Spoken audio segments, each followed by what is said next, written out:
Hey everybody, it's Diana Dorell here. Happy Thursday to you. And I just got a strong download to share a little bit about the mindset and what you can do when you feel like you're in between chapters. This could be in a relationship. Maybe you have this awareness that your relationship is shifting, the dynamic is changing, even with just yourself.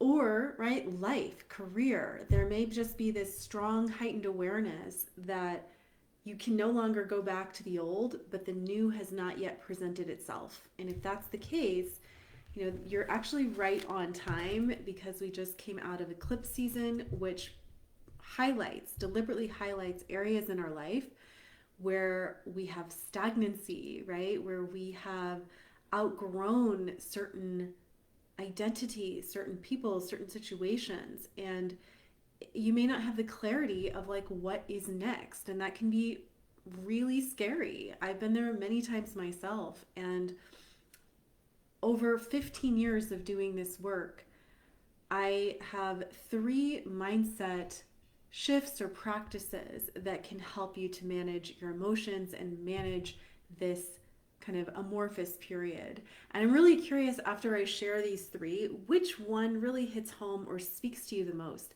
Let me know in the comments, okay? So the first is a good practice is to stop trying to match energies with the people around you that may be at a different frequency or different mindset than you. If you're watching this, chances are really high, right? If you're in my world, that you're an empath, that you feel very deeply. It's actually one of your superpowers. Your sensitivity is a superpower. But the tendency that I've noticed working with clients is when they're going through an in-between phase, right? The subconscious gets really scared. And so what do? We try to make everybody around us comfortable because we are feeling discomfort or the other person's discomfort, and we want to manage that. And so there's a tendency to try to like match kind of their fears, match their desires, right? All in an effort to keep the peace, to not rock the boat, to not feel the fear.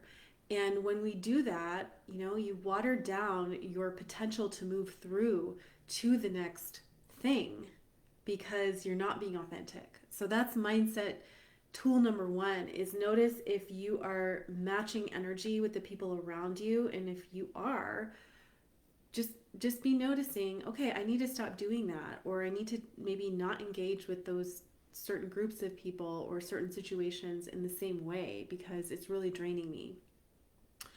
The second one is disciplining yourself to put more energy into the vision that you are moving into instead of giving attention to the temporary circumstances that are showing up. Right? So oftentimes, just to give a very clear example, like when we're going through a transition like this, you may have your car break down or your computer craps out in a key moment. I've had this happen. I'm like, oh my gosh, the universe is punishing me. Maybe I shouldn't do the thing. Maybe, who am I to want this bigger life or this, more exciting dynamic in my relationship? Maybe I should just be like thankful for what I had and it's fine, right? And then we start like making meaning out of the current circumstances instead of putting our focus and energy into the future that we are creating and the version of you that you are becoming and already are, quite frankly. You just may feel uncomfortable with her or him.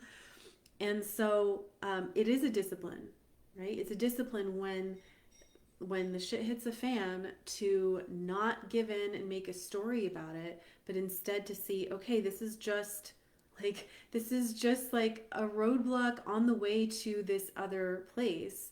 Thank you, right? Thank you for sharing. I will deal with it, but I'm not going to make a story about it or make myself wrong for having this vision.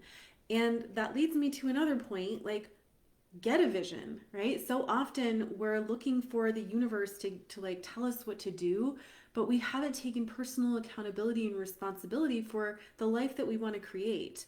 And so sometimes that looks like noticing what irritates you about your current lifestyle, your current experience. Write that down. And from that, you'll probably get some clarity on what you really do desire and want to experience.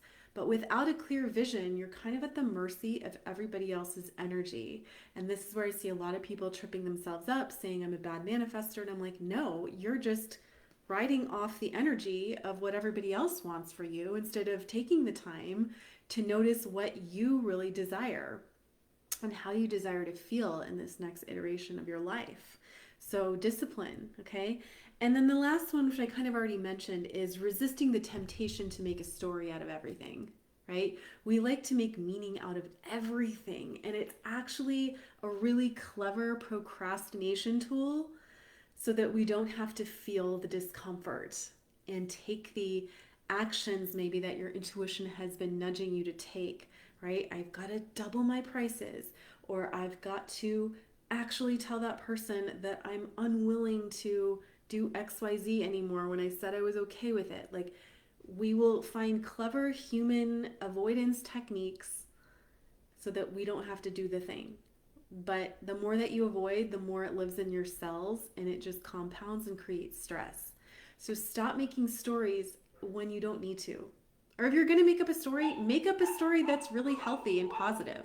And my dogs agree. All right, so that is my spiel for today. I'm really curious. Let's just recap them really quick. Number one is to stop matching energies. Two, discipline yourself to put more energy into your vision versus your circumstance. And then the third one is stay out of story, unless it's a helpful one. I would love to hear from you in the comments which one resonated. If you would like to go deeper and book a private call with me, feel free to DM me. We'll talk about different options for you, and have a great rest of your week. Share this with a friend that needs to see it, okay? I love you. Bye.